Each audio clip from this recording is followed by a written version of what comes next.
Jail के दिन काम के लिए उमंग। जान पड़ता है कि जेल खाने में वक्त अपना स्वभाव बदल देता है। मौजूदा वक्त का वजूद मुश्किल से कहा जा सकता है, क्योंकि ऐसी भावना या एहसास रहता नहीं जो उसे गुजरे वक्त से जुदा कर सके। जेल से बाहर की सरगर्म, जीती और मरती हुई दुनिया की खबरें ऐसी जान पड़ती हैं मानो कुछ सपने जैसी असार हो। उनमें अतीत की सी जड़ता और गैर तब्दीली होती है। बाहरी स्वाभाविक वक्त रह नहीं जाता, भीतरी निजी चेतना बनी रहती है, लेकिन वह भी मंद पड़ जाती है, सिवाय इसके कि जब उसे ख्याल मौजूदा वक्त से हटाकर बीते हुए या आने वाले वक्त की किसी हकीकत का अनुभव कराने लगता है। जैसा कि ऑगस्ट कॉम्टे ने कहा है, हम अपने गुजरे हुए जमाने में लिपटे हुए मरे हुए लोगों की सी जिंदगी बिताते हैं। लेकिन यह बात खास तौर पर जेल में लागू होती है, जहां हम बीते वक्त की याद या आने वाले वक्त की कल्पना से अपने बेदम और कैद जज्बों के लिए कुछ खुराक हासिल करते हैं। गुजरे हुए वक्त में एक शांति और सदा कायम रहने वाली वस्तु की भावना है। वह बदलता नहीं, पायदार है, जैसे कि रंगी हुई तस्वीर या संगमरमर या कांसे की मूर्ति हो।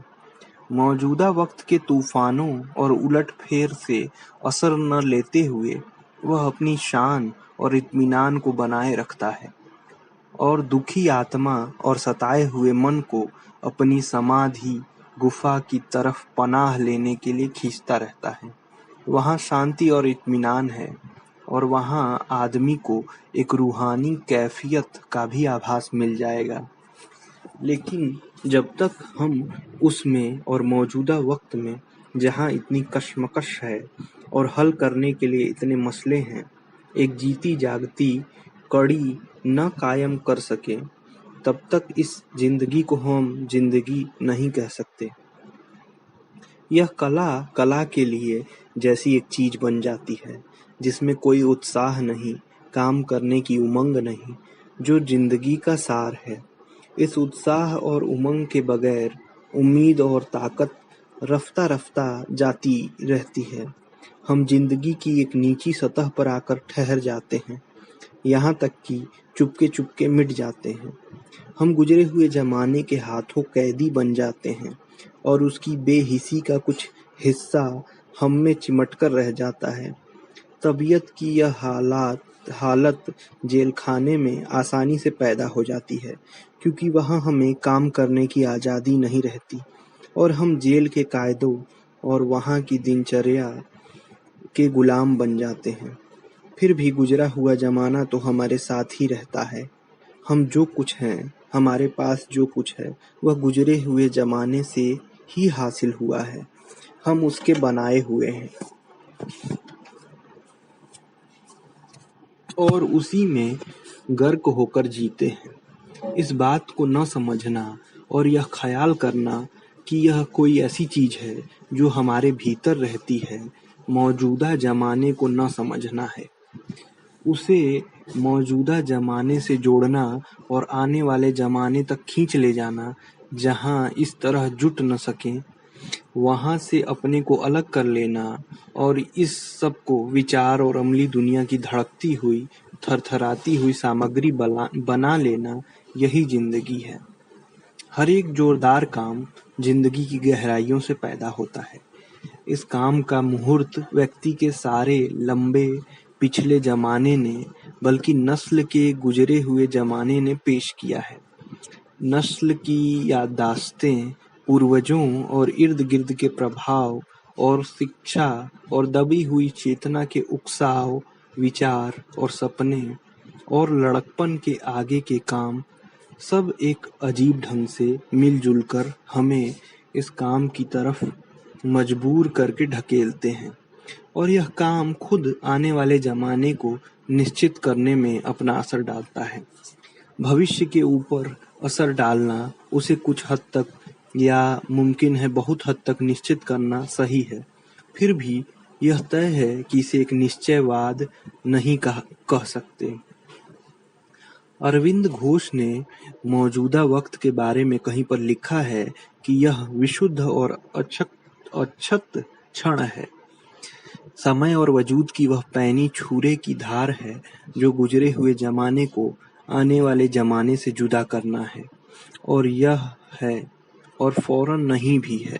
यह बयान दिलचस्प है, लेकिन इसके मानी क्या हुए? आने वाले जमाने के पर्दे से इस अक्षत क्षण का अपनी पूरी विशुद्धता के साथ प्रकट होना, हमसे उसका लगाव होना और फौरन दागी होकर उसका बासी और गुजरा हुआ जमाना बन जाना, क्या यह हम हैं जो उस पर दाग लगाते हैं और उसको उसका अछूतापन बिगाड़ते हैं, या वह क्षण सचमुच अछूता नहीं है क्योंकि उसके साथ सारे बीते हुए जमाने का कलंक लगा हुआ है? फिलसफे की नज़र से इंसानी आज़ादी जैसी कोई चीज़ है या नहीं, या जो कुछ है वह खुद चलने वाला और पहले से निश्चित है, मैं नहीं जानता। जान पड़ता है कि बहुत कुछ यकीनी तौर पर ऐसी पिछली घटनाओं के मेलजोल से तय पाया है जो शख्स पर बीतती हैं और अक्सर उसे बेबस कर देती हैं। मुमकिन है कि जिस अंदरूनी उकसाव का वह अनुभव करता है, जो ज़ाहिर में उसकी अपनी इच्छा या ख्वाहिश होती है, वह भी और बातों का नतीजा है। जैसे कि शोपेनहावर कहता है, आदमी इच्छा के मुताबिक काम कर सकता है, लेकिन इच्छा के मुताबिक इच्छा नहीं कर सकता।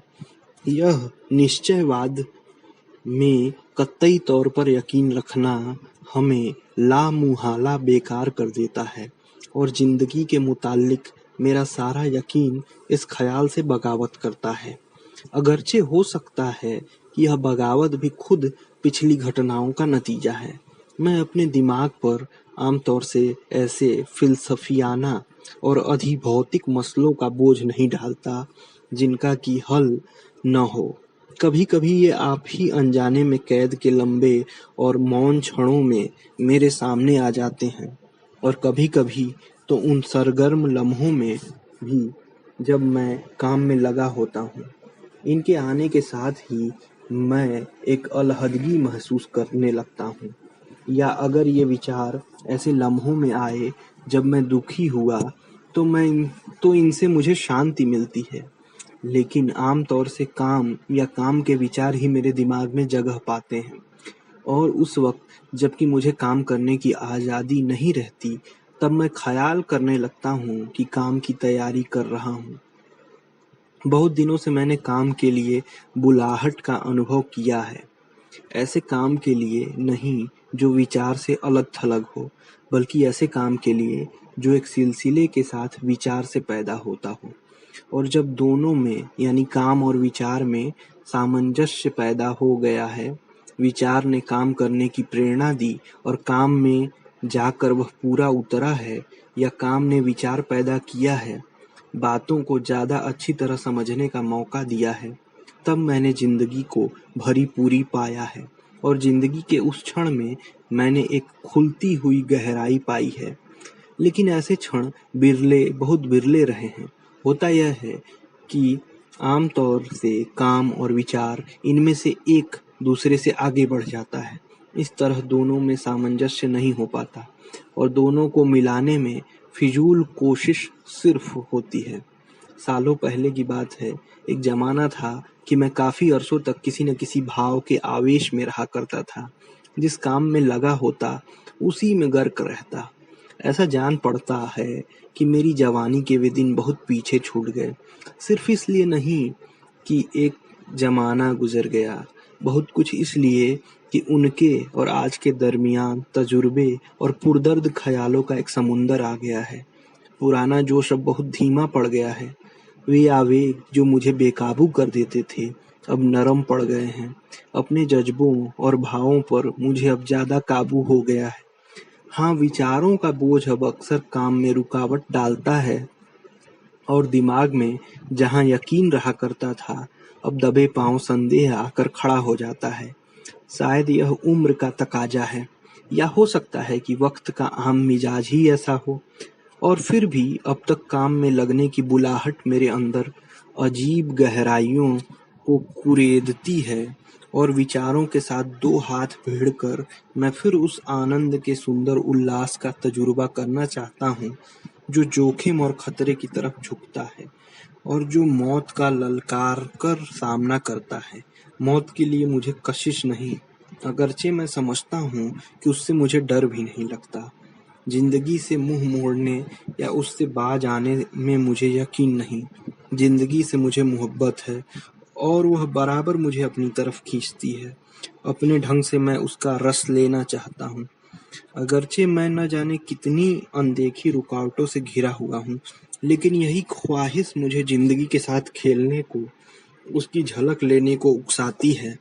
उसका गुलाम बनने के लिए नहीं, बल्कि इसलिए कि हम एक दूसरे की और भी कद्र कर सकें।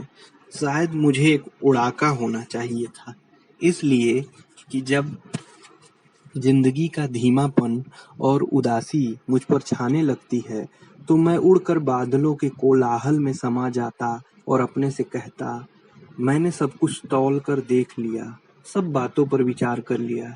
जो आने वाले साल हैं, वे सांस की बर्बादी से जचे। जो साल पीछे छूट गए, उनमें भी सांस की बर्बादी रही है। इस जिंदगी, इस मौत के मुकाबले में उन्हें अगर तोला जाए।